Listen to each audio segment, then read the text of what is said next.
estamos hablando de presencias demónicas y maldiciones generacionales. Lo primero que yo pienso es cuando Cristo le dijo, cuando los discípulos fueron a sacar demonios y le dijeron, salieron y estaban sacando demonios y luego encontraron uno que no pudieron sacar y regresaron a Cristo y le dijeron, no lo entendimos, estamos haciendo todas las cosas bien y esto no funcionó. Y Cristo les dijo, bueno, algunos de ellos solo salen con ayuno y oración.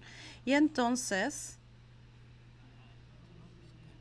para entender eso mejor, ¿cómo es que llegas al punto en el que yo no quiero fallar, nadie quiere fallar en eso y eso sería una gran falla? Y entonces cuando fallas es porque no tuvieron un discernimiento correcto.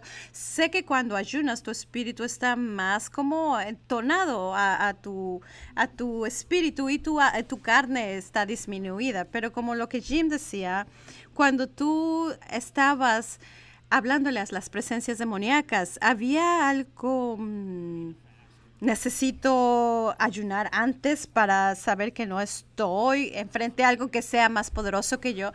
Y el pastor Jim contesta, sí, sí, te entiendo. Irónicamente, estuvimos hasta en una fogata ayer en la noche hasta las 2:30 de la mañana con gente que tenía esta pregunta.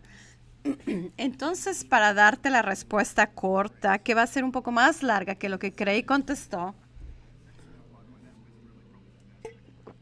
tal vez esa fue la explicación mejor, que me encantó la explicación que Craig dio, especialmente la conexión del convenio matrimonial, que es la protección dentro del vientre. Y esta noche vamos a hablar un poco de eso y cómo el padre le dio un recuerdo del vientre. Y esta fue una plática muy buena. Pero para responder a tu pregunta, hay demonios jurisdiccionales que tienen el derecho de estar ahí porque vienen por generaciones. Muchas cosas que yo he visto vienen por traumas y una herida y ahí en la herida el enemigo deposita una mentira y entonces eso crea la habilidad jurisdiccional de ese demonio para unirse a eso. Y lo que pasa es que si es un hombre fuerte y un demonio es inteligente, entonces van a traer otros espíritus que no tienen valor jurisdiccional, no tienen derecho de estar ahí, pero vienen y entonces inician el proceso de manifestarse cuando digo manifestarse es influenciar, es un mejor término, influenciar a esa persona. Y entonces lo que va a pasar es que cuando la gente que hace liberación o cristianos regulares que leen su Biblia y dicen voy a sacar este demonio, tú puedes sacar demonios a cada uno de esos que no tienen jurisdicción y vemos eso y pueden salir y se manifiestan, pero el que tiene jurisdicción está escondido con otros espíritus que están ahí y hay como una jerarquía de autoridad espiritual y con esa jerarquía que tenemos en el nivel espiritual opera también en esos demonios. Y hay estas leyes espirituales de jerarquía en la que nosotros también operamos. Y entonces este demonio se protege a sí mismo. Y entonces sí hay cierto alivio cuando van a un ministerio de liberación y sacan uno o dos demonios y entonces se sienten mejor porque esos espíritus ya no están operando. Y se va a tranquilizar y se van a sentir como que ya han sido liberados. Y desde la perspectiva de afuera sienten que han sido liberados, pero no porque el más fuerte está callado y está escondido ahí y continuará teniendo jurisdicción en su vida. Y lo que Craig estaba diciendo a través del planeta, la gente que hace esto, yo no soy uno de los que hace esto, pero me gusta estudiar a esas personas y les pregunto y me han dicho que lo que aprenden es que estos demonios jurisdiccionales se agarran de ahí hasta que alguien entra en su ámbito jurisdiccional. ¿De dónde es que agarraron esta jurisdicción? Cuando hablamos de los discípulos, Dios les dio autoridad extraordinaria. Habían apóstoles que estaban junto a Yeshua mismo y aprendieron del mejor maestro que alguna vez caminó en la tierra en cuanto a la liberación de demonios. Y te enseño cómo funcionan las jerarquías demónicas.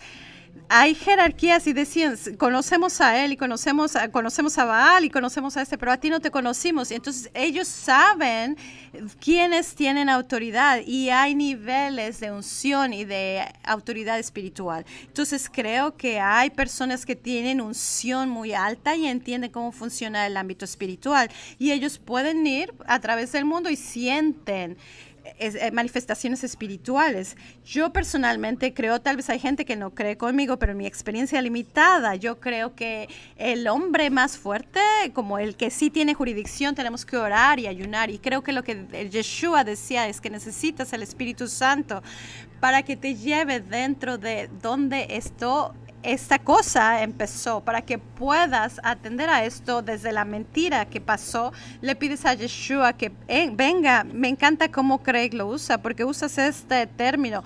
Encuentras la herida, le pides a Yeshua que venga, reviertes la mentira y le dices al demonio que se vaya.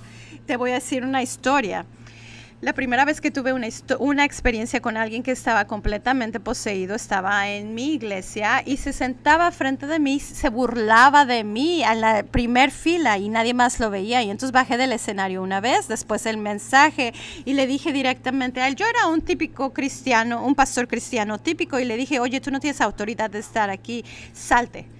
Y entonces se rió de mí, se burló de mí y sus ojos se hicieron negro, no había blanco, no había pupilas, se veía de verdad como de película. Y empezó a hablarme y le dije, ¿quién eres? Y me dijeron, somos muchos. Eso fue muy increíble para mí. Y entonces me di por vencido, yo no sabía qué hacer. Dije, ¿qué? Yo no estoy salvo, literalmente. ¿De dónde está el Espíritu Santo? Todos los versículos en mi Biblia yo los estaba pensando y luego vino mi hija Sierra, que tenía como 12 años en ese momento, y yo no sabía que ella había empezado a ver visiones. Tiene un don profético, y me dijo, papá y otras 6 personas estaban orando por este individuo, y yo estaba sentado atrás confundido, y ella vino y me dijo, papá, cuando estabas orando sobre Eric, vi como esta caja es sobre Eric, y está como un ser demónico muy feo estaba señalando a Dios y le gritaba a Yahweh y le decía, tú sabes que Él no tiene autoridad aquí y no tenemos derecho de irnos. Tú sabes que Él no tiene derecho de decirnos que nos vayamos. Y esa fue mi primera experiencia de aprender que este demonio, uno primero estaba nervioso de que Dios tal vez me escuchara a mí, y 2, estaba dándome algo a mí de que tenía el derecho de estar ahí, que yo no tenía derecho de sacarlo, porque había algo como jurisdicción o derecho generacional o algo, y tenía derecho a estar ahí. Entonces vamos a ir aprendiendo más en los testimonios de esta noche. En ese campamento pasaron cosas y ustedes no saben, pero esto es increíble, pero estos demonios tienen derecho a estar ahí cuando han estado ahí, y cuando entran por brujería o por trauma o por una mentira. Puedes sacar a los otros, pero tienes que ir al más grande, y eso solamente es por oración y ayuno.